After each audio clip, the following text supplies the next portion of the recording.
Hello students, welcome to win top classes. और आज की क्लास में हम स्टार्ट करने वाले हैं कक्षा 10वीं का विषय गणित भाग 1, जिसके अंदर हम लोग सवाल हल करेंगे नवनीत स्वाध्याय प्रश्न पत्र से।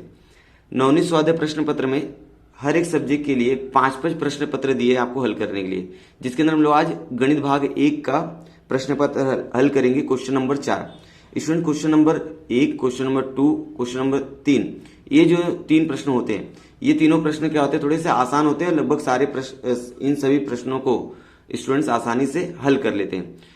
तो प्रॉब्लम होती है क्वेश्चन नंबर 4 को हल करने के लिए, इसलिए मैंने क्या किया है कि क्वेश्चन नंबर 4 को इस वीडियो में हल करके आपको बताऊंगा। तो स्टूडेंट्स, इसके पहले प्रश्न पत्र 1, प्रश्न पत्र 2 और 3 के क्वेश्चन नंबर 4 मैंने हल करके रखा हुआ है। यदि आप लोगों ने उन वीडियोस को नहीं देखा है तो डिस्क्रिप्शन में उसकी लिंक मिल जाएगी, या तो आप प्लेलिस्ट में जाकर उन वीडियोस को देख सकते हो। तो स्टूडेंट्स, आज का हमारा पहला सवाल है, किसी कार्य को पूरा करने में अनिल को सुनील की अपेक्षा 5 दिन अधिक लगते हैं। 4 दिन एक साथ काम करने के बाद अनिल ने काम छोड़ दिया। यदि शेष कार्य को सुनील ने 5 दिन में पूरा किया हो तो उस कार्य को अकेले पूरा करने के लिए प्रत्येक को कितने दिन लगेंगे। यहां पर देखो स्टूडेंट, 2 जन है, एक अनिल है और एक सुनील है। अब अनिल को सुनील से 5 दिन ज्यादा लगता है कोई भी काम करने के लिए, मतलब जो काम दिया है उस काम को अनिल को सुनील की अपेक्षा 5 दिन ज्यादा लगता है। 4 दिन तक दोनों क्या कर रहे थे, एक साथ काम कर रहे थे। 4 दिन के बाद क्या हुआ कि अनिल ने वो काम छोड़ दिया। अनिल ने क्या किया, वो काम छोड़ दिया। और अनिल जब काम छोड़ दिया तो जो बचा हुआ काम था, शेष काम, उसको सुनील ने क्या किया, 5 दिन में पूरा किया। तो बताइए, अगर दोनों अकेले वो काम करते तो दोनों को कितना समय लगता। तो चलिए इसको हल करते हैं। तो स्टूडेंट देखिए यहां पर हल कैसे करेंगे। सबसे पहले हल लिखेंगे यहां पर। हल माना अनिल को लगने वाला समय पर x दिन, ठीक है। अब सुनील को 5 दिन ज्यादा लगेगा अनिल से। सुनील को लगने वाला समय क्या होगा स्टूडेंट्स, x + 5 दिन, ठीक है। यहां तो समझा। अब पता करते हैं कि एक दिन में अनिल द्वारा किया गया कार्य, एक दिन में अनिल कितना काम करेगा। एक दिन में अनिल द्वारा किया गया काम 1/x, और एक दिन में सुनील, यहां में आएगा स्टूडेंट्स, सुनील द्वारा किया गया काम कितना रहेगा बच्चों, 1/x + 5, ठीक है। अब 4 दिन दोनों काम करते हैं, तो 4 दिन में अनिल तथा सुनील द्वारा किया गया कार्य कितना रहेगा। 4 दिन में अनिल और सुनील द्वारा किया गया काम, तो जो भी काम रहेगा उसको 4 से गुणा कर देंगे। दोनों का काम हम लोग क्या करेंगे, जोड़ देंगे। ये अनिल का काम है और एक किसका काम है, सुनील का। तो दोनों का जो काम लग रहा था, ये अनिल एक दिन में काम कर रहा है, सुनील, दोनों का काम जोड़ा और 4 से क्या कर दिया, उसको गुणा कर दिया। तो 4 दिन में अनिल और सुनील द्वारा किया गया काम इतना रहेगा। इसको हम लोग 1 नंबर दे देते, समीकरण नंबर 1 दे देते हैं, ठीक है। अब क्या हो रहा है, जो शेष काम है ना, शेष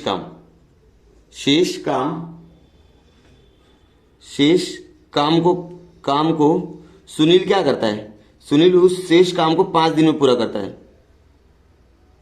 5 दिन में पूरा किया, ठीक है। जब वो 5 दिन में पूरा करेगा तो क्या हो जाएगा, हम लोग लिखेंगे तो 5 दिन में सुनील द्वारा किया गया काम, सुनील द्वारा किया गया काम कितना रहेगा 5।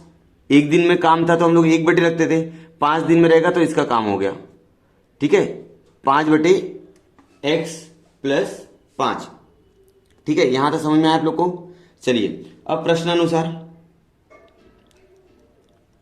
प्रश्नानुसार क्या रहेगा स्टूडेंट्स।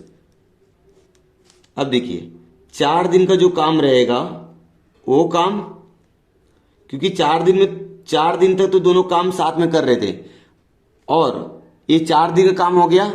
अब जो शेष काम था उसको जब जोड़ दोगे तो पूरा काम क्या हो जाएगा, वो काम पूरा हो जाएगा, मतलब उसको 1 मानेंगे, वो काम पूरा हो गया। ठीक है, अब इस समीकरण को क्या करेंगे हम लोग, हल करेंगे।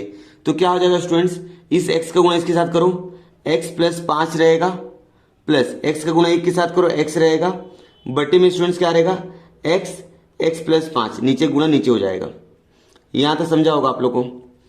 प्लस 5/x + 5 बराबर कितना हो गया 1। ठीक है, अब इस समीकरण को हम लोग क्या करेंगे, आगे हल करते हैं। आगे का सवाल क्या हो जाएगा, 4 रहेगा, ब्रैकेट में क्या बचेगा x 2x हो जाएगा, 2x + 5 और नीचे रहेगा x + 5। ठीक है, यहां तक समझा आप लोगों को। चलो अब प्लस 5/x + 5 बराबर रहेगा 1। यहां तक समझ में आया होगा। अब आगे का स्टेप क्या है कि इस 4 का जो है ना अंदर गुणा कर दो, तो क्या हो जाएगा 4x + 4 पंचे कितना हो जाएगा 20/x प्लस, सॉरी प्लस नहीं रहेगा, x + 5, यहां ब्रैकेट बंद कर दो, प्लस 5/x + 5 बराबर 1। अब स्टूडेंट्स क्या करेंगे, x + 5 यहां पर भी, x + 5 यहां पर भी है, इसको मैं कॉमन ले लेता हूं। तो क्या लिखूंगा 1/x + 5 मैंने कॉमन लिया, अंदर बचेगा 4x + 20/x + 5 बराबर 1। अब आप लोग 20 और 5 को जोड़ेंगे नहीं, क्योंकि यहां बटे में कुछ नहीं, मतलब 1 है, तिरे गुणा पहले होगा। ओके, चलो अब आगे देखो 1/x + 5 ब्रैकेट के अंदर रहेगा 4x + 20, इस x का गुणा ये 5 के साथ करो, इस x का गुणा ये 5 के साथ करो तो हो जाएगा 5x। यहां तो समझा आप लोग को स्टूडेंट, यहां 4 का गुणा 2 के साथ करेंगे 8 होएगा। यहां तो समझा। चलो अब आगे बटे x, आगे बढ़ते हैं। देखिए इसके आगे क्या होगा कि ये जो है 1/x + 5 के अंदर जाएगा, तो 8x और 5x कितना हो जाएगा 13x हो जाएगा। कितना हो जाएगा 13x + 20 और ये आएगा अंदर x + 5 बराबर 1। अब देखो x का गुणा 1 के साथ करेंगे क्या हो जाएगा, देखो 13x + 20, अब इसका गुणा इसके साथ करेंगे तो x² + 5x हो जाएगा ना। यहां तो समझा है, तिरे गुणा करिए आप, इसका गुणा 1 के साथ किया आप लोगों ने।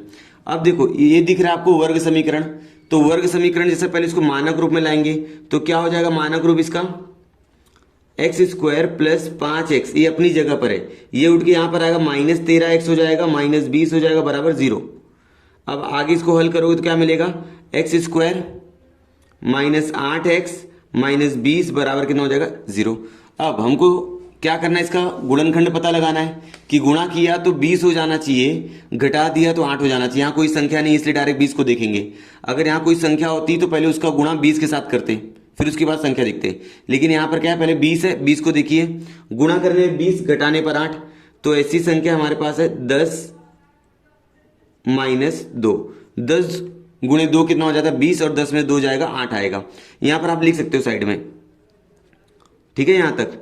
चलो अब आगे x² - 10x, ये माइनस ब्रैकेट तोड़ेगा तो +2x हो जाएगा, -20 बराबर 0।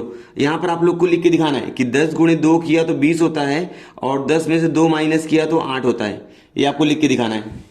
ठीक है, अब आगे 2 की जोड़ी बनेगी, क्या कॉमन आएगा x, अंदर बचे x - 10, यहां पर +2 बाहर लेंगे, x - 10 अंदर बच जाएगा, x - 10 2 बार है बच्चों, एक बार लिखेंगे इसको, x - 10 बराबर 0 या x + 2 बराबर 0। तो यहां पर x बराबर 10 होगा या x बराबर -2 होगा। तो -2 लेंगे क्या, क्यों, क्योंकि जो समय होता है, समय ऋणात्मक नहीं होता ना, समय ऋणात्मक नहीं होता है। ठीक है, इसलिए हम लोग क्या लेंगे, x का मान हम लोग लेंगे x बराबर 10। अभी ये x किसके लिए था, अनिल को लगने वाला समय था। x जो था वो अनिल को लगने वाला समय था, तो हम लोग लिखेंगे अनिल को लगने वाला समय x बराबर 10 दिन, और सुनील को 5 दिन ज्यादा लग रहा था, तो हम लोग क्या लिखेंगे, सुनील को लगने वाला समय x प्लस 5 कितना हो जाएगा, 10 प्लस 5 दिन, मतलब कितना हो जाएगा स्टूडेंट्स, 15 दिन हो जाएगा।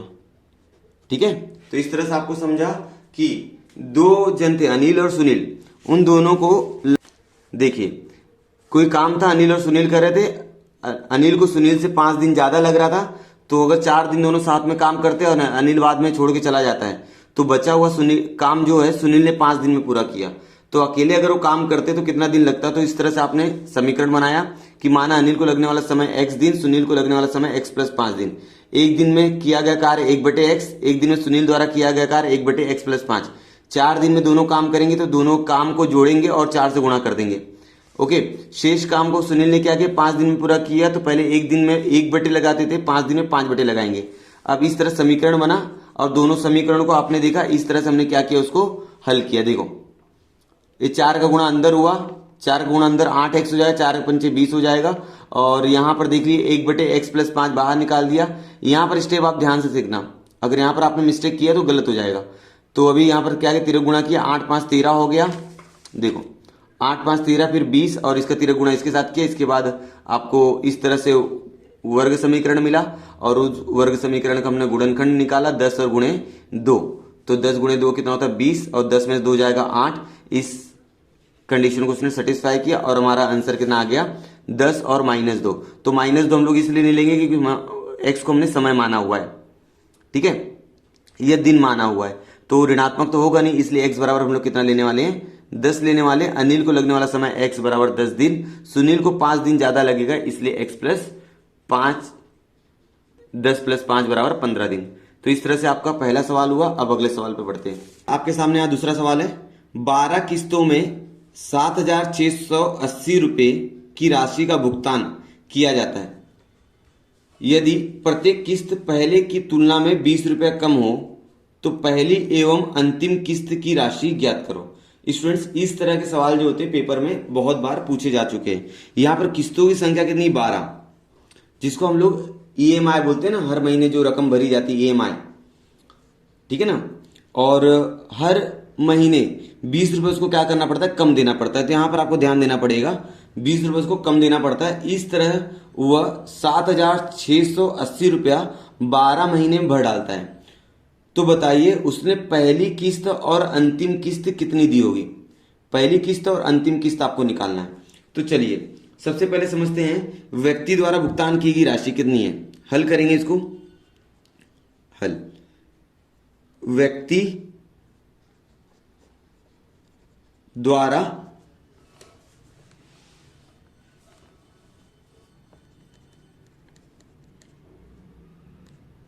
भुगतान की गई राशि कितना है स्टूडेंट्स, 7,680 रुपए। ये व्यक्ति ने कुल राशि भुगतान की है, और यही काम करेगा SN का।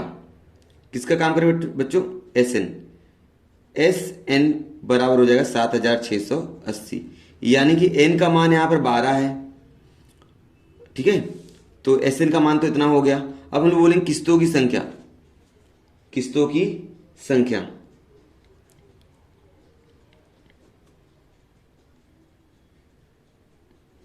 कितनी किस्त है स्टूडेंट्स, 12, तो इसलिए n का मान कितना हो जाएगा, 12 हो जाएगा। बात मेरी समझिए। ओके, अब चलो हम लोग SN का सूत्र लगाते हैं, और SN के सूत्र से हम लोग क्या क्या ज्ञात करेंगे। और एक चीज और, यहां पर D का मान दिया है -20, जो बढ़ता है या कम होता है वो D का मान रहता है। ठीक है, तो यहां पर सामान्य अंतर जिसको आप लोग बोलोगे D, सामान्य अंतर -20, हर बार 20 रुपये कम हो रहा है इसलिए -20 लगाया है। ठीक है, इसको याद रखेंगे कि यहाँ पर -20 क्यों लगा है, क्योंकि हर बार वो 20 रुपये क्या करेगा, कम दे रहा है। ठीक है, अब हम लोग क्या करते हैं, एस एन का फॉर्मूला लगाएंगे योगफल का। तो हम लोग लिखेंगे एस एन बराबर n/2 2a प्लस n-1 गुणे क्या रहेगा d। अब स्टूडेंट्स एस एन का यही वाला सूत्र क्यों लगाया, क्योंकि एस एन के दो सूत्र हैं, एक है n/2 t1 प्लस tn। वो कब लगाते हैं, जब हमको आखिरी पद और पहला पद मालूम हो तब लगाते हैं। यहाँ तो अंतिम और पहला पद तुमको निकालना है तो वाला सूत्र तो लगेगा ही नहीं, यहाँ पर लिखेंगे सूत्र। ओके, अब एस एन का मान कितना है 7680, एन का मान है 12/2, 2a का मान हमको मालूम नहीं है, प्लस एन का मान है 12 - 1, डी का मान है -20। ओके, अब देखिए 7680 बराबर यहाँ पर हो जाएगा, 2 से 12 को भाग दोगे तो 6 हो जाएगा, यहाँ पर 2a प्लस यहाँ पर कितना हो जाएगा बच्चों 11 हो जाएगा। 11 का गुणा -20 के साथ करो, कितना आएगा आंसर बोलिए, -220 आएगा। ठीक है, अब आगे ये 6 यहाँ गुणे में यहाँ पर आएगा, भाग हो जाएगा। 7680/6 बराबर 2a -220। अब 7680 को 6 से आपको भाग देना है, तो 6 कम 6 1 बचा, 6 दूना 12, 4 बचा, 6 8 48, तो 1280 हो जाएगा। 2a -220। अब -220 इधर आएगा, क्या हो जाएगा, इसलिए 2a बराबर 1280 प्लस ये 220 जोड़ दीजिए, कितना आ जाएगा बोलो मुझे, 1500 हो जाएगा। 1500/2, ये 2 यहाँ गुणे में था, यहाँ भाग हो गया, तो a का मान आ गया स्टूडेंट्स 750। a का मान कितना आ गया 750। और a क्या होगा, किसी भी अंक गणित श्रृंखला का पहला पद होता है, जिसको हम लोग यहाँ पर प्रथम किस्त भी बोल सकते हैं। तो प्रथम किस्त हो जाएगी 750, तो हमको अंतिम किस्त निकालना है, तो हम लोग tn का फॉर्मूला लगाएंगे। स्टूडेंट्स अब आगे देखते हैं, अब अंतिम किस्त कैसे निकालेंगे, अंतिम किस्त कैसे निकलेगा स्टूडेंट्स। तो अंतिम किस्त मतलब किसी भी अंक गणित श्रृंखला का आखिरी वाला पद, तो tn जो होता है उसको अंतिम पद भी कहा जाता है। तो a प्लस n-1 गुणे कितना रहेगा, d रहेगा। tn हमको निकालना है, a का मान हमको मालूम पड़ गया 750, और n का मान हम सभी को मालूम 12 - 1, और d का मान -20। तो 750 प्लस ये रहेगा 11 - 20, तो कितना हो जाएगा स्टूडेंट 750 -220, क्योंकि 11 गुणा -20 के साथ करोगे तो -220 हो जाएगा। और इस तरह जब घटाओगे तो 530 आपका आंसर आ जाएगा tn। tn मतलब किसी भी अंक गणित श्रृंखला का आखिरी पद। तो हम लोग क्या बोलेंगे, प्रथम उत्तर लिखेंगे स्टूडेंट्स, उत्तर प्रथम किस्त बराबर 750 रुपया, और अंतिम किस्त कितना रहेगा, मतलब आखिरी वाले किस्त कितना भरेगा वो, अंतिम किस्त 530 रुपया। इस तरह से आपको दोनों आंसर मालूम पड़ गए कि उस व्यक्ति द्वारा प्रथम किस्त 750 रुपया और अंतिम 530 रुपया। ये पहली किस्त ज्यादा है, आखिरी वाली कम, क्योंकि हर बार किस्त में 20 रुपया कम हो रहा था। आपको ये समझ में आ गया। चलिए अब अगला सवाल करते हैं। चलिए स्टूडेंट्स, आपके सामने यहाँ तीसरा सवाल है। एक रेलगाड़ी एक सामान्य गति से कुछ दूरी तय करती है। एक रेलगाड़ी जिसकी गति क्या है, सामान्य है, और वो कुछ दूरी तय करती है। यदि उस रेलगाड़ी की गति 15 किमी बढ़ा दी जाए, मतलब जो उसकी स्पीड है वो 15 किलोमीटर प्रति घंटा क्या की जाए, बढ़ा दी जाए, तो वह अपेक्षित समय से 1.6 घंटा कम समय लगता, मतलब उसको जितना पहले समय लगता था अब उसको 1.6 घंटा क्या लगेगा, कम लगेगा। यदि उस रेलगाड़ी की गति 12 किमी प्रति घंटा कम कर दी जाए तो अपेक्षित समय से 2 घंटा अधिक समय लेती है, तो उस रेलगाड़ी द्वारा तय की गई दूरी ज्ञात करो।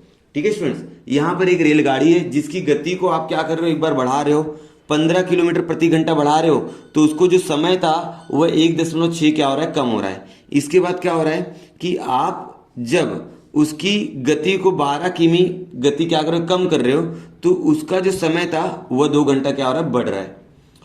समझ में आ रहा है यहाँ तक आप लोगों को? तो चलिए हम लोग ज्ञात करते हैं। 2 चीजों का यहाँ उल्लेख किया गया है, तो हम लोग पहले मान लेंगे कि रेलगाड़ी कि एक समान गति माना, हल करते बच्चों यहां पर, हल माना रेल गाड़ी की सामान्य गति x किलोमीटर प्रति घंटा। यहां तक समझा? ओके। अब गाड़ी द्वारा दूरी तय करने में, रेलगाड़ी द्वारा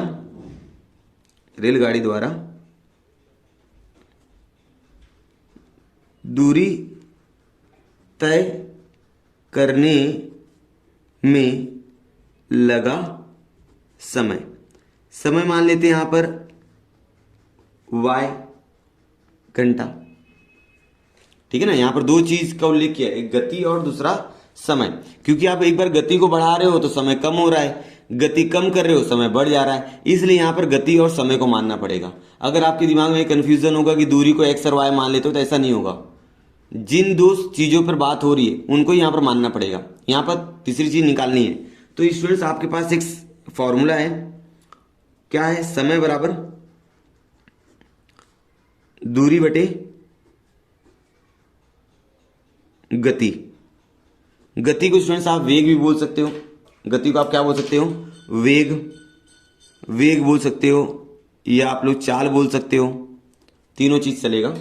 तो इस तरह से यहां पर दूरी निकाल लेते हैं। तो दूरी का फॉर्मूला बन जाएगा स्टूडेंट्स, एक गति यहां पर जाएगा समय गुणे गति, ये सूत्र बन के तैयार हो जाएगा दूरी का। ये दूरी का सूत्र बन गया स्टूडेंट्स। अब चलिए स्टूडेंट्स, रेलगाड़ी द्वारा तय की गई दूरी ज्ञात करते हैं हम लोग।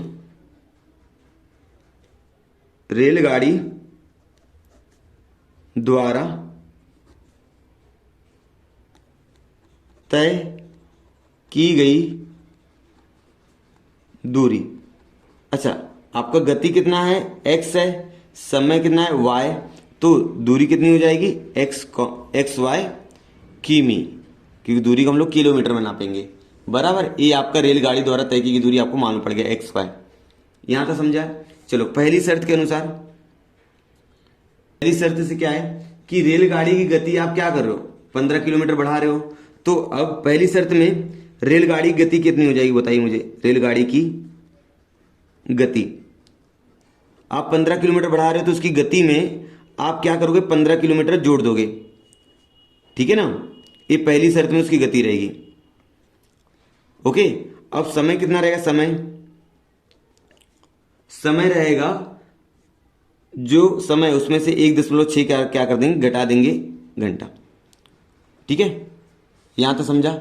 चलो, अब दूरी का सूत्र क्या बनेगा? दूरी बराबर गति गुणे समय। गति हमारे पास कितना है? x + 15 और दूसरी कितनी है? y - 1.6। दूरी हमारे पास यहां पर एक्स वाई आया था, तो एक्स वाई यहां पर लिख लिया मैंने। अब क्या हो जाएगा? x गुणा y में करो एक्स वाई। अब x का गुणा बच्चों इसमें करो 1.6 में, तो 1.6x, और 15 गुणा y में करो 15y, और 15 गुणा 1.6 में करोगे तो आपको मिलेगा 24। करके देख लीजिएगा, इस 15 गुणा 1.6 में करना, आपको 24 मिल जाएगा। तो एक्स वाई कट गया, क्या क्या बचा आपके पास? -1.6x plus 15y। ठीक है, और ये 24 को बराबर राइट साइड लिखेंगे, +24 हो जाएगा। और स्टूडेंट्स, कभी भी कोई भी समीकरण जब आप हल करो, ठीक है, तो उस समीकरण का पहला पद कभी भी ऋणात्मक मत रखो, तो माइनस से भाग दे दो इसके अंदर। तो 1.6x हो जाएगा, -15y हो जाएगा, बराबर 24। इसको समीकरण नंबर दे देंगे 1। ठीक है, ये आपने पहली शर्त से पहला समीकरण ज्ञात किया। इसी प्रकार दूसरी शर्त से दूसरा समीकरण ज्ञात करेंगे, और बाद में दोनों समीकरण को हल करेंगे, x और y का मान आ जाएगा। चलिए अब दूसरी शर्त को हल करते हैं। चलिए सुन, दूसरी शर्त क्या हमारे पास? दूसरी शर्त से आपके पास दूरी जो है, गति को आपने क्या किया? कम किया है ना। कितना कम किया? 12। तो गति में 12 किलोमीटर क्या किया आपने? कम किया, किमी प्रति घंटा। आप लोग सवाल सही से पढ़ लेना। उसका समय, जैसे आप गति कम करोगे तो समय क्या हो जाएगा, बढ़ जाएगा। समय क्या हो जाएगा, बढ़ जाएगा। समय कितना बढ़ेगा, 2 घंटा बढ़ गया। जो भी समय था उसमें 2 घंटा आपने बढ़ा दिया। ठीक है। अब दूरी बराबर क्या हो जाएगा, दूरी बराबर गति गुणे समय, तो क्या हो जाएगा, x माइनस 12 y प्लस 2। तो दूरी क्या है हमारे पास, x और y पहले से निकाल के रखा है। x का गुणा y में करेंगे xy, x गुणा 2 में करो प्लस 2x, माइनस 12 गुणा y के साथ करो माइनस 12y, माइनस 12 गुणा 2 के साथ करेंगे माइनस 24। x y कट गया, बराबर राइट साइड कट गया। क्या क्या बचा है स्टूडेंट्स यहाँ पर, इसलिए 2x माइनस 12y बराबर 24। ठीक है। अब यहाँ पर अगर आप लोग देख रहे होंगे तो ये सभी 2 के पहाड़े में आने वाले हैं, तो हम लोग लिखेंगे 2 से भाग देने पर, समीकरण में 2 से भाग देने पर। ओके। अब जब 2 से भाग दोगे तो क्या बचेगा, x माइनस 6y बराबर 12। ये समीकरण नंबर हो गया 2।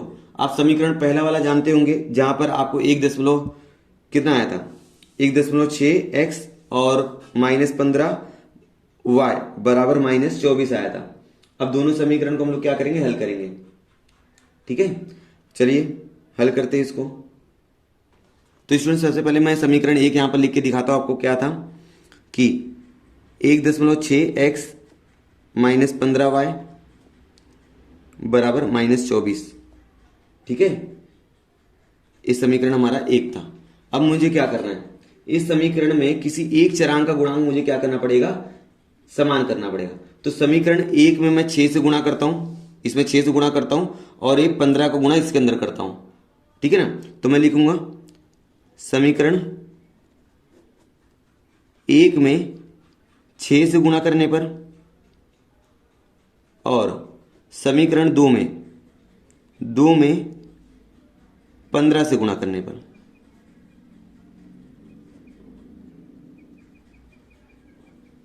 अब ऐसा मैंने क्यों किया, क्योंकि अगर आपको x और y का मान ज्ञात करना है तो दोनों समीकरण में या तो x का गुणांक या तो y का गुणांक समान होना चाहिए। तो दोनों समीकरण जो आप देख रहे हो, न तो y का गुणांक समान है न तो x का गुणांक समान है। तो ऐसे समय क्या करेंगे, y का गुणांक लेंगे, पहले समीकरण में गुणा करेंगे और यहाँ के y का गुणांक लेके दूसरे वाले का, क्योंकि 15 छक्का 90 और 6 का गुणा 15 में करोगे तो 90। ठीक है। तो इस तरह से हमारा पहले वाले में 15 से गुणा कर रहे हैं तो हो जाएगा 15x, 15 छक्का 90 y, और 15 का गुणा 12 में करोगे तो आपको मिलेगा 180। कितना मिलेगा, 180। ये समीकरण नंबर हो गया 3। ठीक है। अब समीकरण 1 में आपने 6 से गुणा करना है। 6 से गुणा करेंगे कितना आ जाएगा, इधर 9.6, 1696 ना x, और इधर हो जाएगा 90 y। इसके अंदर आप 6 से गुणा कर रहे हो तो हो जाएगा माइनस 144। अब दोनों समीकरण क्या करेंगे हम लोग, क्या करेंगे, दोनों समान चिन्ह है, जोड़ दो, घटा दो। क्या करेंगे, घटाना पड़ेगा। तो हम लोग लिखेंगे समीकरण, ये जो 3 और 4 है उसको हम लोग क्या करेंगे, घटा देंगे। घटाएंगे तो चिन्ह बदली हो जाएगा, प्लस हो जाएगा, माइनस हो जाएगा, प्लस हो जाएगा। अब 15 में से 9.6 जाएगा, कितना आएगा बताइए मुझे। 15 में से 9.6 जाएगा तो आएगा 5.4x बराबर 180 प्लस 144 कितना होता है, 324 होता है। कितना स्टूडेंट, 324। x बराबर 324 बटे 5.4। ठीक है। अब क्या करेंगे, नीचे एक अंक बाद दशमलव, ऊपर नीचे 10 से गुणा करेंगे तो x बराबर हो जाएगा 3240 बटे 54। यहां तक समझा। अब इसको 54 से आप लोग क्या करेंगे, भाग देना। जब आप इसको 54 से भाग दोगे तो आपके x का मान आएगा 60। आप भाग देके कर सकते हो। ठीक है। पहले 9 से भाग दो, उसके बाद किसी और संख्या से भाग दो तो आपको 60 मिलेगा। कितना मिलेगा स्टूडेंट, 60। अब x का मान 60 आ गया तो y का मान निकालना है। अब y का मान कैसे निकलेगा, इस x का मान किसी भी एक समीकरण में रख दो। x बराबर 60 मैं समीकरण 2 में रख रहा हूं। समीकरण 2 में रखने पर, समीकरण 2 मेरा क्या था, x माइनस 6y बराबर 12। ठीक है। तो मैं यहां पर 60 रखूंगा, माइनस 6y बराबर 12, माइनस 6y बराबर, ये 60 इधर जाएगा, 12 माइनस 60 हो जाएगा। कितना आएगा स्टूडेंट्स, माइनस 6y बराबर माइनस 48। तो तो माइनस माइनस कट गया। y का मान निकालने के लिए क्या करना पड़ेगा, 48/6। तो y का मान कितना आ गया स्टूडेंट्स, 8 आ गया। ठीक है, अब हमको क्या निकालना है, रेलगाड़ी द्वारा तय की गई दूरी ना, तो हम लोग लिखेंगे रेल गाड़ी द्वारा तय की गई दूरी। क्या था स्टूडेंट्स, x और y था ना, तो x का मान 60 आया, y का मान 8 आया, तो कितना 480 किलोमीटर। यहां तक समझा है। तो चलिए देखिए, आप लोगों के पास यहां पर 2 सवाल दिए। तीसरा जो सवाल था वो यह था कि एक रेलगाड़ी है, वो एक सामान्य गति से चल रही है, 15 किलोमीटर उसकी गति अगर बढ़ा दी जाए तो समय 1.6 क्या होता है, बढ़ जाता है। अगर 12 किमी उसकी गति को कम किया जाए तो समय 2 घंटा बढ़ जाता है। तो इस तरह से हमने रेलगाड़ी की सामान्य गति x माना, समय y माना। अब दूरी कैसे निकालते हैं, समय गुणे गति, इसलिए दूरी पहले मैंने निकाल कर रख दिया x और y। पहली शर्त में गति आपकी बढ़ेगी, समय आपका कम हो रहा है, तो मैंने यहां पर लिखा, इससे मैंने पहला समीकरण मिल गया मुझे यहां पर। और मैंने इसको क्या किया, दूसरी शर्त में आप लोग देख सकते हो, दूसरी शर्त में गति जो है 12 किमी कम कर रहे हो, समय क्या हो रहा है 2 घंटा बढ़ रहा है, तो दूरी निकाला मैंने, तो इसके दूसरा समीकरण मिला x माइनस 6y बराबर 12। तो ये पहला समीकरण था, ये पहला समीकरण, ये दूसरा समीकरण। दोनों समीकरण को हल करने के लिए x और y का गुणांक बराबर होना चाहिए। अगर दोनों का गुणांक बराबर रहेगा, किसी एक चरांक का गुणांक बराबर रहेगा तभी हल होगा। इसलिए मैंने क्या किया, समीकरण 2 में 15 से गुणा किया, समीकरण 1 में 6 से गुणा किया। जब गुणा किया तो यहाँ 90-90 मिल गया, दोनों समान चिन्ह था, मैंने क्या कर दिया, घटा दिया। घटाते समय चिन्ह बदली होता है, 15 में से 9.6 गया, 5.4 आ गया, और माइनस 90 प्लस 90 कट गया, 180 और 144 पहले माइनस में था, अभी प्लस में है, तो 324 हो जाएगा। अब 324/5.4, तो इसको 10 से ऊपर गुणा किया, 3240/54, तो 60 आएगा। तो x का मान 60 आया, तो y का मान मैंने निकाल दिया 8। अब दूरी इस तरह से निकाला कि दूरी बराबर x और y मैंने माना था, तो 60 गुणे 8 बराबर 480 किलोमीटर। तो स्टूडेंट्स इस तरह से प्रश्न पत्र 4 का प्रश्न क्रमांक 4 हुआ, जिसके अंदर 3 सवाल थे, और प्रश्न क्रमांक 4 में ज्यादातर के शाब्दिक प्रश्न दिए जाते हैं, जिसको करने के लिए बहुत सारे स्टूडेंट्स को प्रॉब्लम होती है, इसलिए मैंने ये सवाल को कराया। तो उम्मीद है आपको वीडियो पसंद आई होगी। यदि वीडियो आपको पसंद आई है तो वीडियो को लाइक कीजिए। यदि आप लोगों ने चैनल को सब्सक्राइब नहीं किया तो चैनल को सब्सक्राइब कर दीजिए, और इस वीडियो को अपने दोस्तों के साथ शेयर कीजिए। मिलते हैं नेक्स्ट वीडियो में, तब तक के लिए धन्यवाद।